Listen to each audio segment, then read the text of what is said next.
है ना, सबसे मिलूंगा, सभी वरिष्ठ नेताओं से भी मिलूंगा, वकीलों से भी मिलूंगा। और कोर्ट का मामला अलग चलता है, वो लड़ाई तो लड़नी चाहिए, कहें तब ना कहें तो लड़ना ही पड़ेगा। लेकिन सवाल भूपेश बघेल के बेटे का नहीं है, सवाल छत्तीसगढ़ का है। छत्तीसगढ़ के जल जंगल जमीन को जिस प्रकार से भारतीय जनता पार्टी और विष्णुदेव की सरकार और मोदी और शाह जिस प्रकार से समर्पित कर रहे हैं अडानी को, इसका सवाल है, इसका विरोध है। इस लड़ाई को लड़ने के लिए आज बैठक भी हुई, आज प्रेस कॉन्फ्रेंस।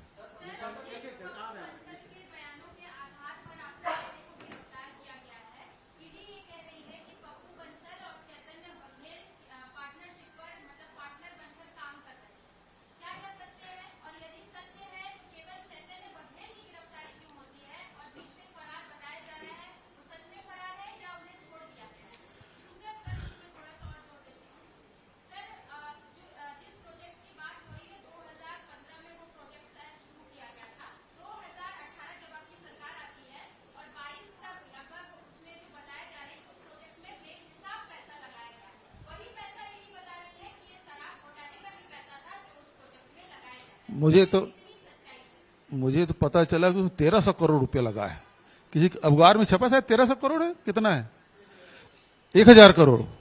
बहुत ज्यादा दूर नहीं वो प्रोजेक्ट। मैं तो एक आध बार गया हूं, है ना, क्योंकि काम लड़का ही देखता है। आप सभी पत्रकारों को वहां मैं चाय के लिए आमंत्रित करता हूं, आ जाएं तो या कल आ जाएं। कल संडे है, बढ़िया, कल 12 बजे आ जाइए, ज्यादा दूर नहीं, वहां साईं मंदिर भी है सामने, उसका दर्शन भी करेंगे। और वो प्रोजेक्ट है, आप लोग खुद देख लेंगे वो 1300 करोड़ के लायक है कि 130 करोड़ के लायक है, 13 करोड़ के लायक है, 3 करोड़ के लायक है, वो खुद देख लीजिए। इनके स्टोरी पे मत विश्वास करिए, और मैं कह रहा हूं उस पर विश्वास मत करिए, आप लोग खुद आ जाइए। एक दूसरी बात, कोई पार्टनरशिप, जहां तक मेरी जानकारी है, कोई पार्टनरशिप नहीं है।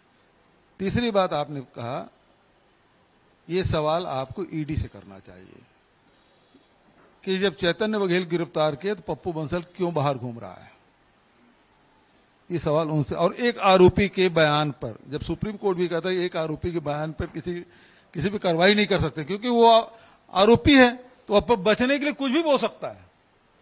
मैं बच जाऊं, है ना, मैं अपने बचने के लिए आपको फंसाऊंगा, मैं, आप फंसेंगे तो मैं बचूंगा, उस आधार पे कार्रवाई नहीं करना है। लेकिन पॉलिटिकल वेंडेटा है, इस कहां से कार्रवाई हो रही?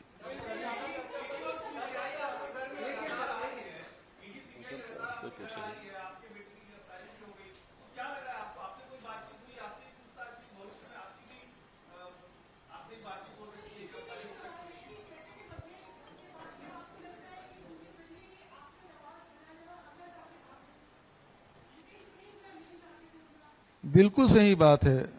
परिवार के सदस्य किसी भी व्यक्ति के लिए सबसे बड़ा कमजोरी है, चाहे पत्नी हो, बच्चे हो, यही तो सबसे सॉफ्ट कार्नर वही है। तो भूपेश बघेल तो कई बार जेल जा चुका है, तो उसको तो नहीं दबाया जा सकता, तो लड़के को दबाया जाए, तो लड़का मेरे से ज्यादा स्ट्रांग है। कल आप लोगों ने देखा उसको, मैं नहीं समझता कभी मीडिया के सामने आया भी हो, है ना। मैं प्रदेश अध्यक्ष भी रहा, मुख्यमंत्री रहा, उपनेता रहा, मंत्री रहा, मध्य प्रदेश में, छत्तीसगढ़ में, कभी मेरे परिवार के लोग राजनीति में सामने बिल्कुल नहीं आए। और 1 मिनट के लिए उत्तर दे रहा हूं। तो दबाने की जो कोशिश हो रही है वो बिल्कुल सही है, ताकि लोगों का ध्यान इधर रहे और अडानी को आराम से पूरे छत्तीसगढ़ की संपदा को सौंप दिया जाए। ये षड्यंत्र उनका है, लेकिन समय रहते सब कांग्रेस लोग जान गए हैं उनके षड्यंत्रों को, उनकी गतिविधियों को, उनके कार्यक्रमों को। और इसलिए अभी अध्यक्ष जी ने जो ऐलान किया कि 22 जुलाई को पूरे प्रदेश भर में जितने राष्ट्रीय राजमार्ग है सभी संभागों में उसमें चक्का जाम होगा। तो और एक बात और कह देना चाहता हूं ममता जी, कि हम लोग गांधी जी, नेहरू जी और सरदार पटेल के वंशज हैं, जो बिना कारण 10-10 साल जेल में रहे हैं। हम लोग थोड़ा दिन और काट लेंगे। वो लोग तो गोरे अंग्रेजों से लड़े थे, हम लोग काले अंग्रेजों से लड़ रहे हैं। ये संविधान बचाने की लड़ाई है, देश बचाने की लड़ाई है। ये लड़ेंगे और उसके लिए जो भी कुर्बानी देनी होगी वो देंगे।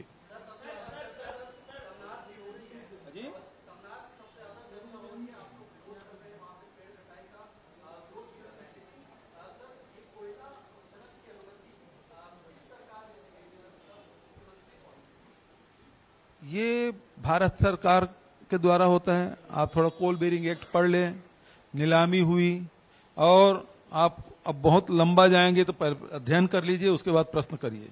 पहली बात तो यह है कि कोल स्कीम का आरोप लगाया हम पे। पहले नीति क्या थी?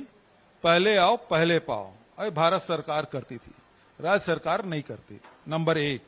नंबर 2, ये लोग आरोप तो लगा लिए 146 लाख करोड़ का, 1,46,000 करोड़ का कोल स्कीम। जांच हुई, कुछ नहीं पाया गया। और उसके बाद इन्होंने क्या किया? नीलामी करेंगे। नीलामी किए, पहले बार में नीलामी किए तो कुछ बीडिंग आई, दूसरे बार में कुछ नहीं आया। तो एक रास्ता निकाला केंद्र सरकार ने, मोदी सरकार ने, कि आप राज्यों को दे दो, छत्तीसगढ़ को दे दो, राजस्थान को दे दो, आंध्र प्रदेश को दे दो, महाराष्ट्र को दे दो, गुजरात को दे दो, उड़ीसा को दे दो, मध्य प्रदेश को दे दो। ऐसे राज्यों को दिया गया। उससे राज्यों की रॉयल्टी में भारी कमी आई, लेकिन सारे एमडीओ अडानी जाता है, चाहे राजस्थान का हो, चाहे महाराष्ट्र का हो, चाहे छत्तीसगढ़ का हो।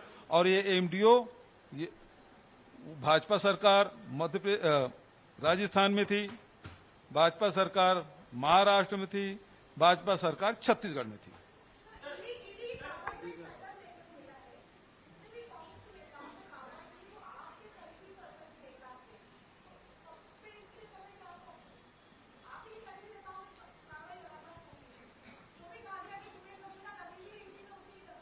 एक को डरा दो तो सब डर जाएंगे, लेकिन हम लोग सब समझ गए हैं ये एक को डराने के नहीं है, ये सबको खत्म करने। अभी देखिए केवल अकेले कैसे बोल दिया आप। एक मिनट।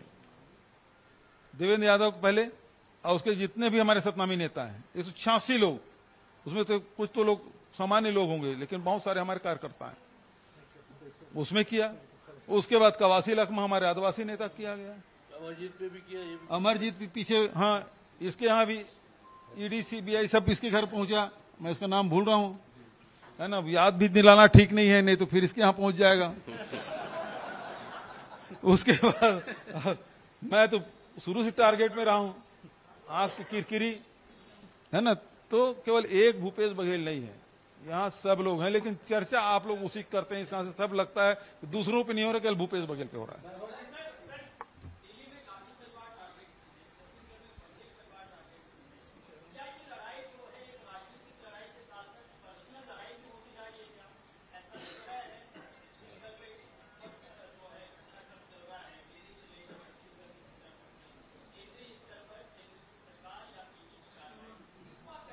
वैभव जी, इसमें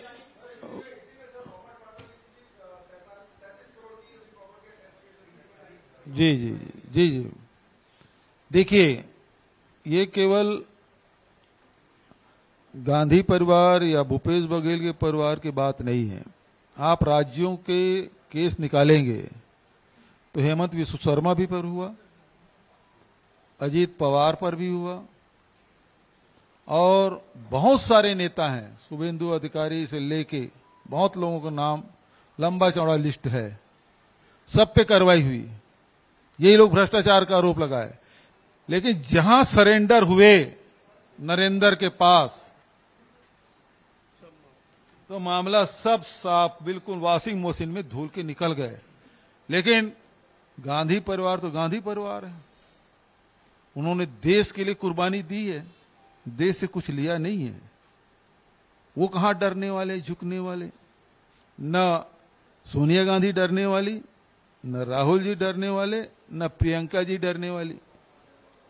जब हमारे नेता नहीं डर रहे तो हम लोग भी नहीं डरेंगे। भेज दिए बेटा, भेज दीजिए, कुछ फर्क नहीं पड़ेगा। मेरा बेटा भी बहुत मजबूत है, भूपेश बघेल के बेटा है।